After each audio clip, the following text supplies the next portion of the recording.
We appreciate all of the guests who have appeared on our show and sincerely thank them for providing you, our audience, with useful information. However, the advice our guests provide is theirs, and we encourage you to seek out a professional if you have specific questions about any topic we cover on the Crushing Debt Podcast. On this week's episode of the Crushing Debt Podcast, get out of debt. Welcome to the Crushing Debt Podcast with your host, Florida attorney Sean Yesner, where our goal is to help you get rid of the financial bullies in your life. So welcome back to this week's episode of the Crushing Debt Podcast. My name is Sean Yesner, owner and founder of Yesner Law, and I've got George back with me to co-host this week's episode, back from last week. Welcome back, George. Welcome indeed. George Curbelo, your financial coach. I'm excited to be here again. Yeah, so those of you that didn't listen last week, why not? But if you didn't listen last week, go back and listen to last week's episode. But yeah, George is here local in the Tampa Bay area. He is a financial coach, and he's going to be joining me on a lot more shows where we can talk about some of these issues about how to get out of debt, how to get out of a financial rut. What is a financial rut? A lot of those issues. And we've got some other episodes planned, including what we're going to talk about today. Now, before we get to that really quick, I do have a couple of sponsors that I've got to give some love to. So the first one is LegacySpotlight.com. LegacySpotlight.com is owned by Mark Purvis, an Emmy Award-winning videographer with over 23 years experience in marketing and advertising. So what LegacySpotlight.com is a website where Mark will record you or record your parents or record your grandparents or record the stories of your family so that you can pass those stories down to future generations. I mean, how many times all four of my grandparents are now gone, but I did have a significant amount of time with my paternal grandfather, my dad's dad, and got to talk to him about stories. My dad's mom was constantly telling me about the different relationships and how this one was related to that one and all the different connections within our family. So how awesome would it be to record that kind of stuff? And that's what Mark does with LegacySpotlight.com. So if you want to create that for your family, whether you want to record your parents, whether you want to record your grandparents, whether you are a parent or a grandparent and you want to record those stories for your kids and other generations, again, LegacySpotlight.com. You know, we're recording here on a Friday, and I've already mentioned to George, I got my Bloody Mary here with me. I am already in vacation mode because as soon as we're done recording, I get to go home and pack, and we are off to Legoland. So, and I know you've got a vacation coming up too, right? We do. We have a plan, my wife and I with the kids. My kids are a little older, but we are planning to go out, have a nice cruise weekend and enjoy some time together itself. But it's one of those kind of things that we're looking forward to it and just really enjoy the time without having to worry about any other things. I think my wife is really excited because she's like, we get to disconnect. No phone in the middle of the ocean. She's actually a little worried about the kids or what are they going to do with no phone in their hand for 2 days. So we're gonna be excited, but I feel like if the drinks are flowing, I think we'll be just fine. Yeah, well, especially if you get the drinks flowing in the kids, they'll be go to sleep, and you guys. No, and that's one of the things I'm worried about in Legoland. My kids are addicted to their iPads. Yes. And so it's going to be one of those things where they get the iPads in the car, but then once we get there, the iPads go away. Yeah. I mean, my out of office is already on that says, I ain't answering emails until Monday. Now, I'll have my phone and I'll see them pop up on my phone, and if there's something super urgent. But no, you're totally disconnected on a cruise ship. You can't. I mean, vacation is vacation. We tend to forget. Like, I mean, I get it. I'm still trying to understand the definition. What is a vacation if you have to take work with you? Exactly. It's the wrong people you're taking with you on vacation. But I think it's a good lesson, not only for ourselves, because we have those moments where we need to disconnect and just enjoy life. But at the same time, what are we teaching our kids if we're, constantly distracted? It's all about being present. So be present with them, enjoy the time. That's the one thing. My wife was saying, we're going to be present in the middle of the ocean. We're going to do this. But it's a lesson that we need to understand when it comes to vacation. Yeah. And we're thinking of trying to book like a little cruise or something as well. So we'll hopefully be doing that at some point this year. Now, I did do an episode a couple episodes back. It was episode 307, came out in February. And at the time, I was heading to Disney. with my wife and kids, and my mom met us there. My mom is meeting us in Legoland. We've been to Legoland. I think this will be our third or fourth trip over there, but my mom's first, so she's looking forward to being there with the boys. And I did an episode in early February, right before I went to Disney, called How to Crush Your Vacation Debt. And a lot of the stuff I talked about was a lot of the ideas that I'm about to do right now. I'm about to go turn in cash for gift cards, and so that way I'll have the gift cards that I can spend that I've been saving up cash for. Right. I go to Costco and I buy popcorn and chips and snacks and whatnot that I can then bring baggies and bag up, so I'm not buying stuff in the park. I go and I get one of those big 40 cases of water, so we've got water in the room and I don't have to worry about buying all that water. Right. But what I wanted to get your take on, what I wanted to talk to you about, George, was that I also, surfing around social media the other day, and I came across a clip of Pat Flynn, came across a clip of Grant Cardone, and some other similar type people, and they're all grind, make money, grind, make money. If you're not doing stuff to make money, make your money, make money, money. It should be okay just to detach for a couple days and go have some fun. Well, I mean, and that's the thing. It's been the psychology, right? It's been infused in us from society as well. It's like you got to make money. If you're not working, you're dying. All of these kind of things. And I think we need to take the moment. Like I said, it's like when you go on vacation, take the time to really be present, to enjoy the time. You have a great sponsor with the legacy, and you forget. Like, we think we're going to be here for the rest, we've got many years, plenty of time. We'll have time to worry about connection and all that. And yet, the only time when we get the reminder is when stuff happens, when we lose people, when, life happens to us. And like, I don't want to use those moments to remind us that, hey, the vacation is important. Spending time with family is important itself. And I get it. Like, we need the budget, for finance, from our finances to make sure we can afford the vacation and enjoy them. But we should be setting aside money to do those things because, the grind is great. But, if you don't have family or a wife who wants to be, or a husband wants to be there for you, it's not worth it if you're losing the relationships around you to be able to do that. It's got to be a balance between all that. And I've been there. I mean, I was at the stage in my life, in my career, where I could just grind out, 80, 90-hour weeks and not worry about it. But we were all 25 once. I get it, brother. 25 was a long time ago for me. But you need to recharge every once in a while. For me, it's a 3-day weekend, so I don't do much on Saturdays and Sundays anyway, and I don't do much on Fridays, apparently. But you still need that time, like you said, disconnect, recharge, be with your family. I'm also going to try to turn this into a little bit of a lesson. I already have been turning this into a little bit of a lesson for the boys.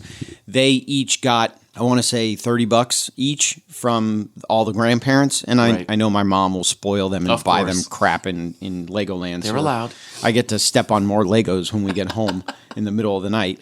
But they had been saving in their piggy banks. And we went and we rolled a whole bunch of coins. So one of them got another $24, another one got another $26.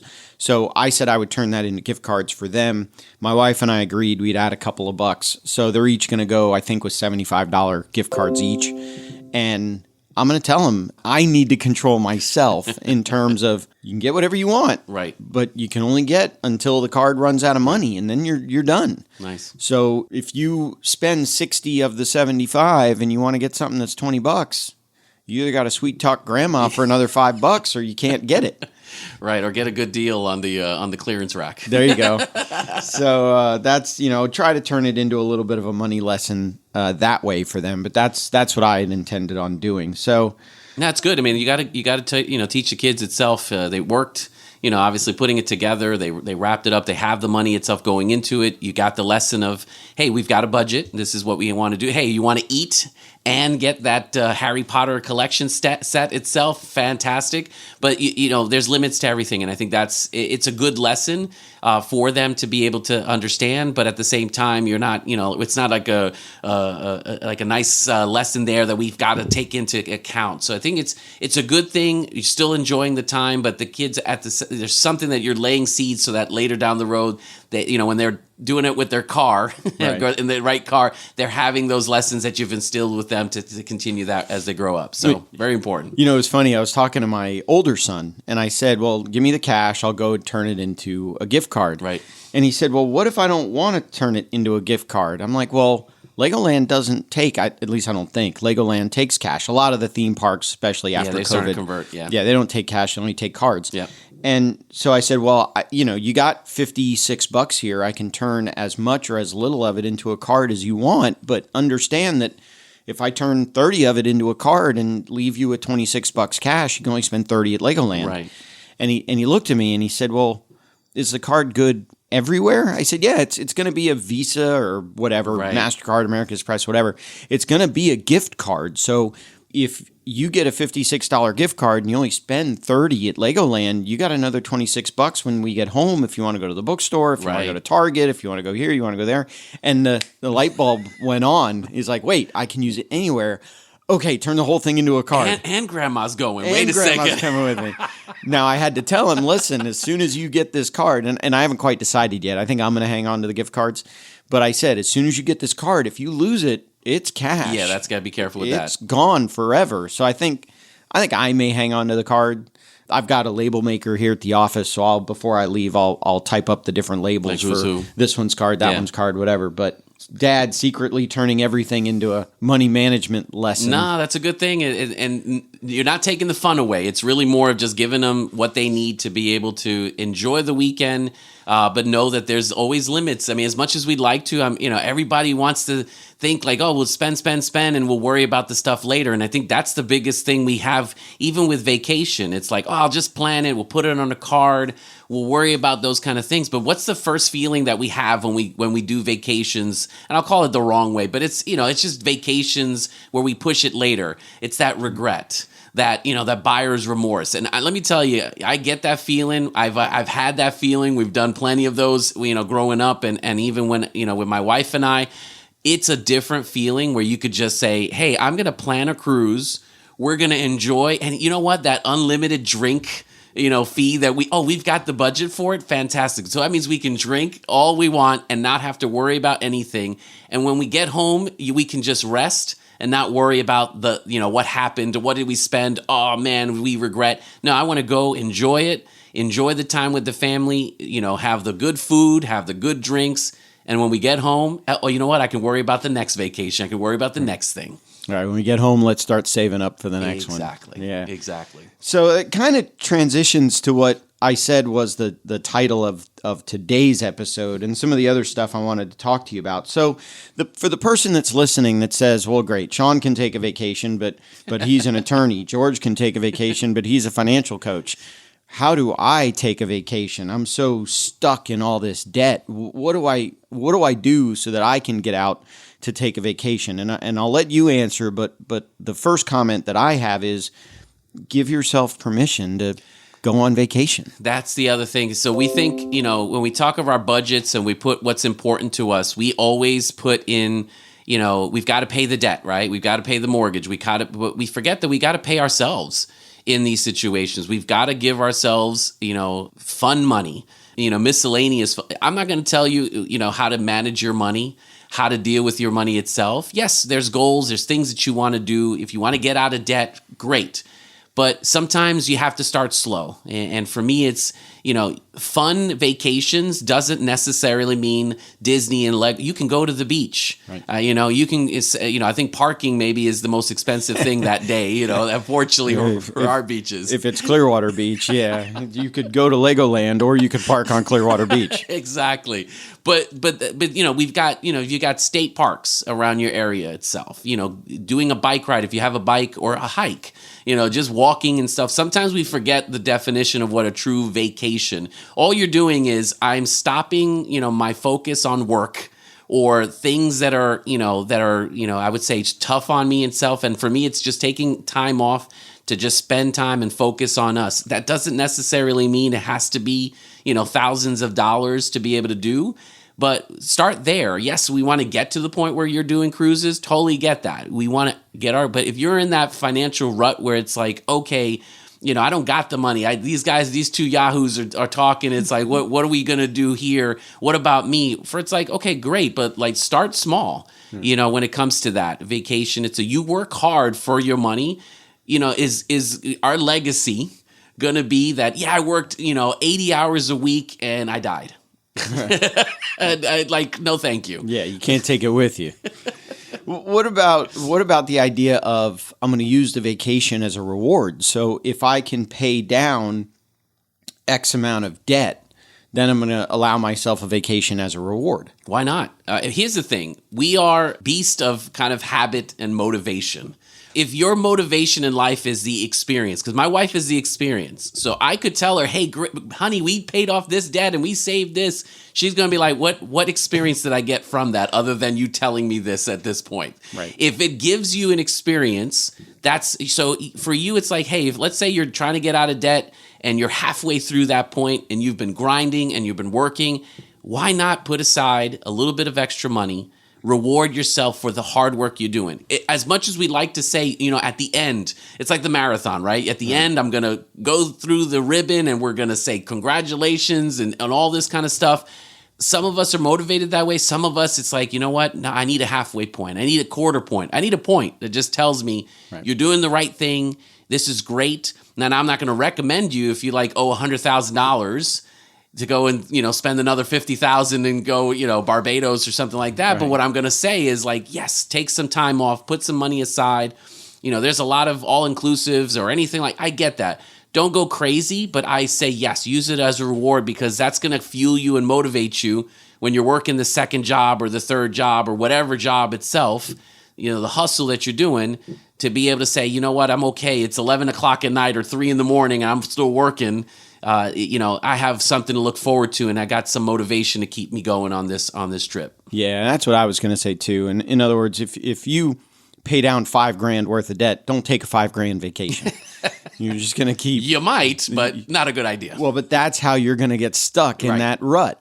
So if you pay down $5,000 in debt, take a $500 vacation, or take a $50 vacation, or whatever. Don't pay it down and run it up, and pay it down and run it up. That's how you get stuck in that rut. Sort of getting away from vacation mode. What are some other ways to really start to get out of debt? So someone says, I'm going to get out of debt and I'm going to give myself a vacation of going blank to reward myself. Right. But I really need to, where do I start? How do I start to get out of debt? What do I do first? What's the first step? Right. So the easy stuff is I'll just make more money, right? Sure. That's the easy part, right? I'll just make more money, we're good to go. But you got to understand, making more money, if we're not, our habits and our behaviors are not there, we may just end up spending that money itself and sometimes even more. So for me, it's the first thing is have a plan.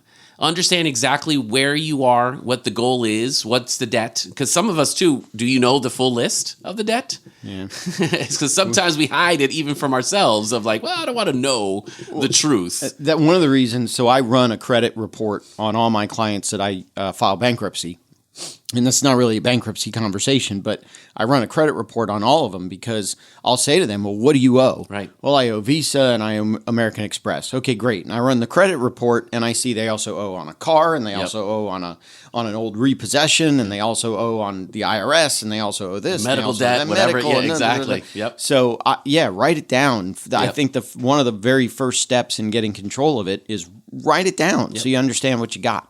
It's an ugly picture, and it can be, but it doesn't have to be. It's really more of the more you know, the better you'll feel, because a lot of us are fearful of that unknown. A lot of us are fearful of the ambiguity when it comes to it. And for me, I rather face and understand, how big this mountain is or whatever it might be.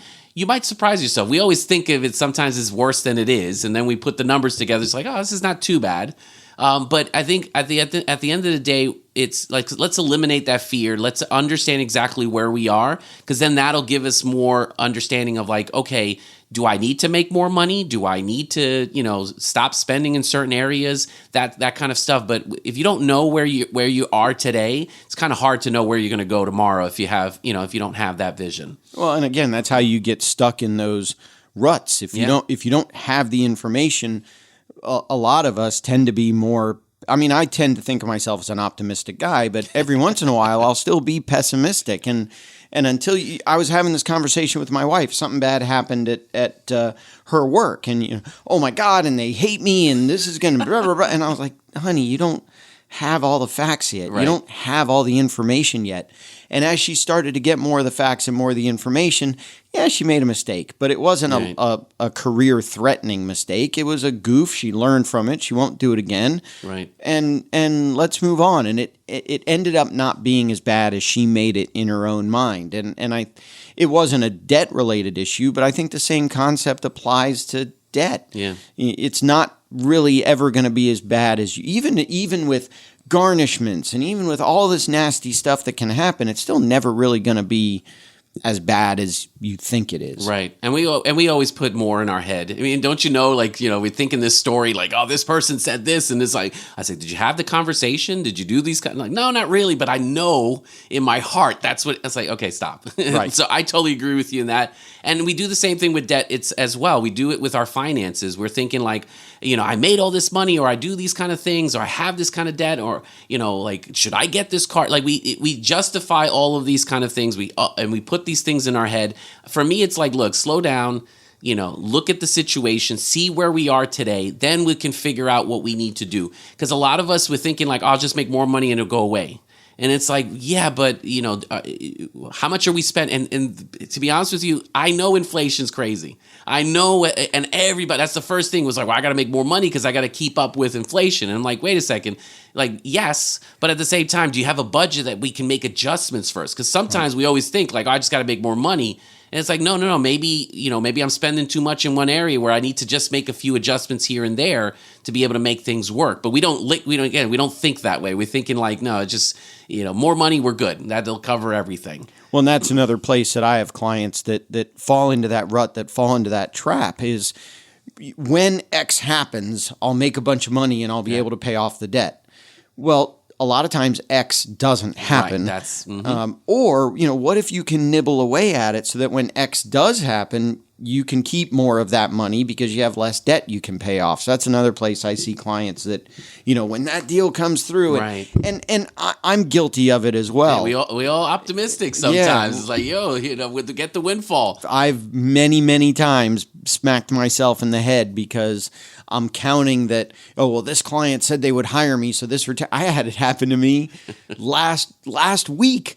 I quoted a client. I think I quoted the client like $2,000 to do whatever I was going to do for him.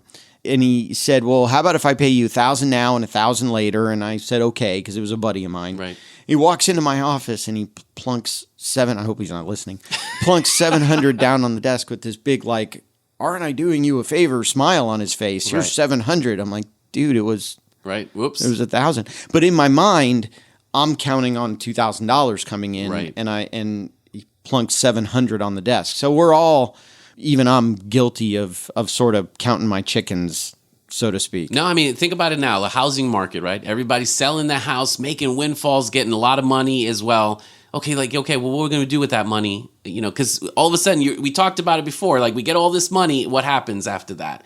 Like if you don't have a plan for the money itself, you'll be surprised how fast that money will go away.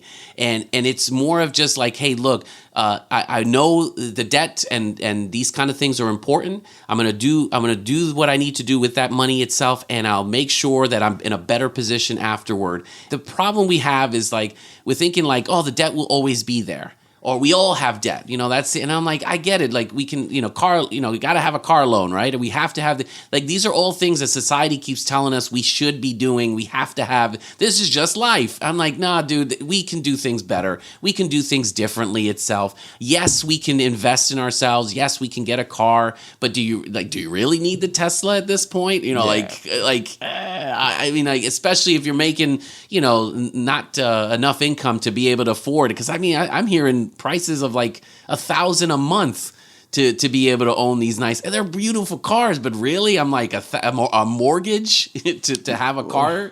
I don't know, man. One of my first bankruptcy clients had an Escalade, and I remember talking to her about the Escalade, trying to put a value on the Escalade, and she gave me some insane, crazy value. And I said, well, how did you come up with that value? She said, well, I had to put my $8,000 rims on the Escalade. Oh, nice. First, you've got an Escalade. Second, you put $8,000 rims on it. I mean, But you have to. Come on now. Yeah, she. It looked good though, right? Right. Or like the client that I filed a bankruptcy for, that his food budget, single man, and I've told this story on the show before as well. Single man, his food budget was $1,500 a month. Wow. And I'm like, dude, you're relatively in shape. You're not overweight. I know you're not putting away $1,500 a month in food. Why do you have a $1,500 a month food bill?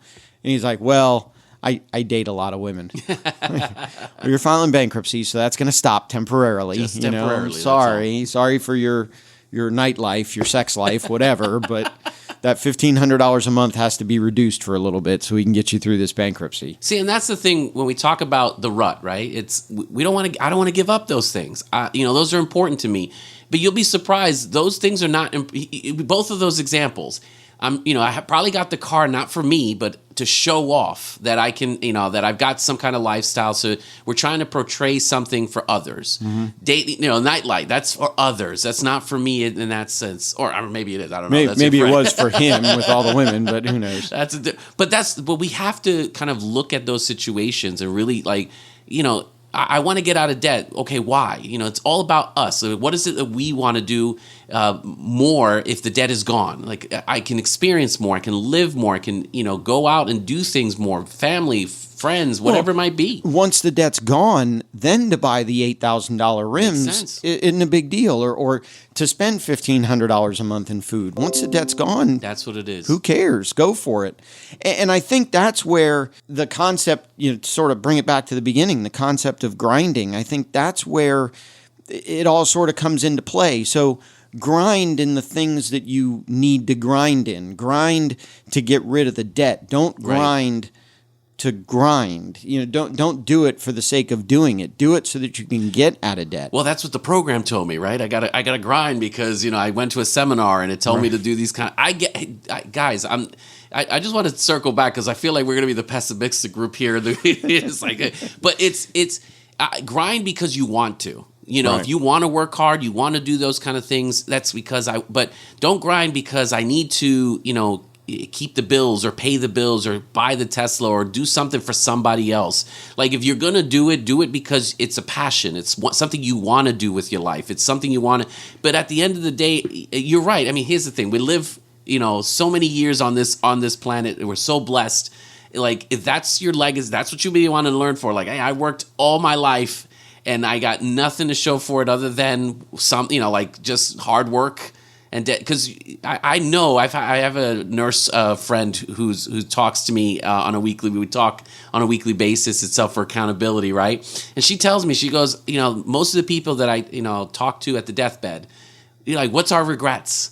And most of them is not that, like, man, I worked so hard, I have no regret. No, the regret is I worked way too many hours, didn't do enough with my family or for myself, and there you go, we're done. It's like, don't wait till you get to that point to start having that.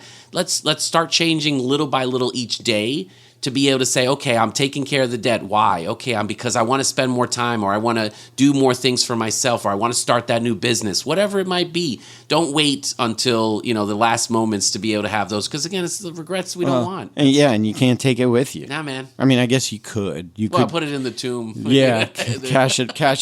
Turn it into a whole bunch of gift cards and toss them into. I want $8,000 rims at my funeral. That's I just want to write on my casket. In the casket with me.